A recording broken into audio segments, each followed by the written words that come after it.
Hello again. Before going any further, a little test. Do any viewers know what is meant by racially minoritising somebody? Does the term micro-affirmation mean anything to you?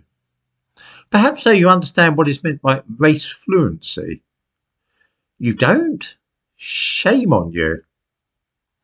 I did a video a little while ago which talked about the way that the examination in Britain to become a solicitor is passed by over 60% of white candidates, as opposed to just about 20% black ones. In other words, 3 times as many white people pass the examination as black ones.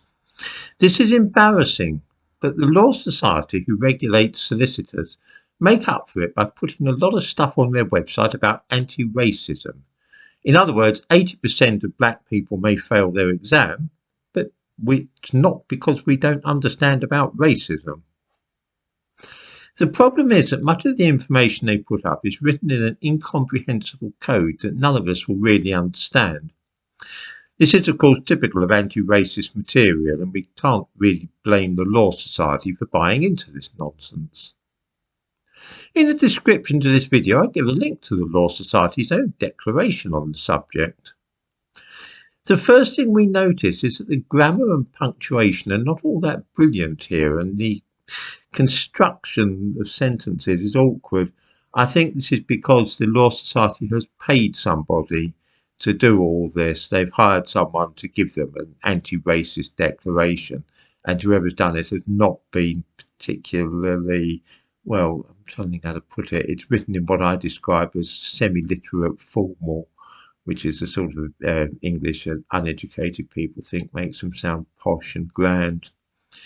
The second point about it is that very obvious and true sentences are interwoven with others which are weird and utterly incomprehensible or completely untrue.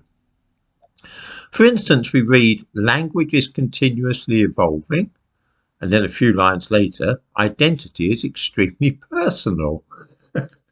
Both statements are undeniably true, but then we see this. "It's now widely accepted that race is a social construct." That, of course, is not true at all. Allow me to quote from a book called A Very Short Guide to Racism that I've talked about here before. It's published by the Oxford University Press, written by a man called Ali Ratansi. He writes that most sociologists in the UK and many in the USA are now convinced by scientific research that race is a social construct rather than a biological fact. It's that sort of opinion that the Law Society's declaration on anti-racism endorses. Ratansi then goes on to say, for the USA, significant interview and textual research conducted by anthropologist Anne Morning suggests that not only are a great many academic anthropologists and even biologists still adhering to a biologically essentialist concept of race, this is also common among her sample of American undergraduates taking anthropology and biology courses. Essentialism denotes the view that members of a group share one or more defining characteristics which are innate and unalterable. A survey of popularly used biology and anthropology textbooks in US schools also demonstrate that there is a widespread tendency to use a biological concept of race rather than presenting students with the idea of race as a social construct. We can summarise this situation, which also exists in Britain, by saying that sociologists and left-wing people and anti-racists claim that race is a social construct, but actual scientists like biologists and anthropologists do not think so for a moment. So the claim in the Law Society document that this is widely accepted, that race is a social construct, is quite false. If that sentence is false, then the one which follows is absolutely impenetrable.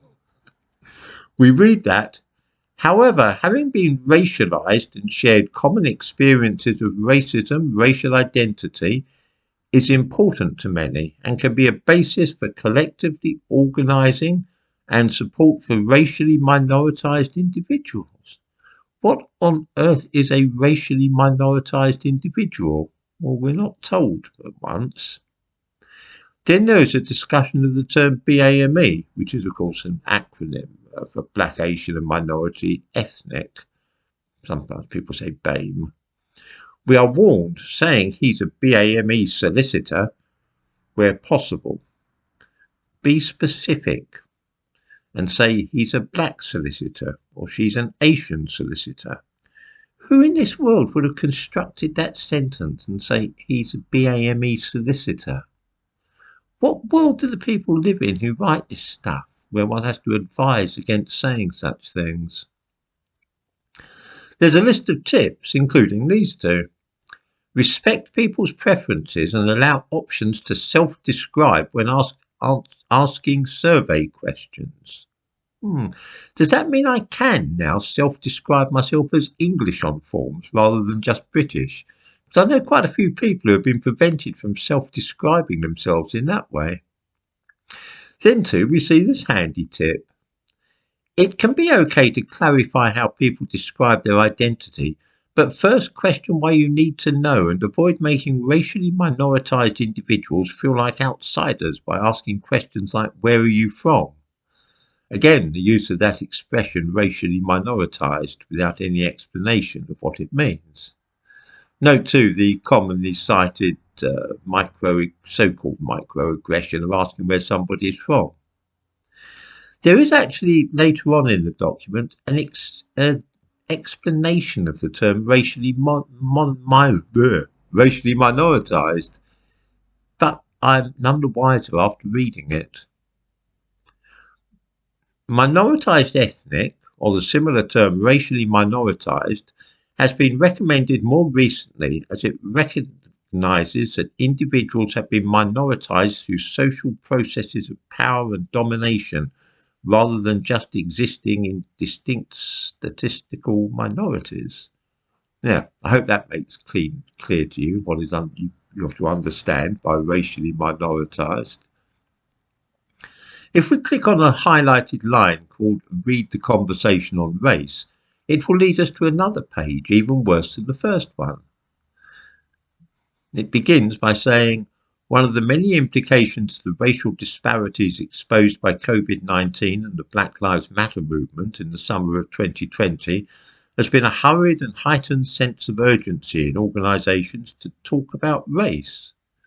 While the impetus for racial equality is not new, this time there appears to be greater pressure on business leaders and diversity professionals to speak authentically and knowledgeably about racism and racial dynamics in their context, and to articulate actions underway for structural change.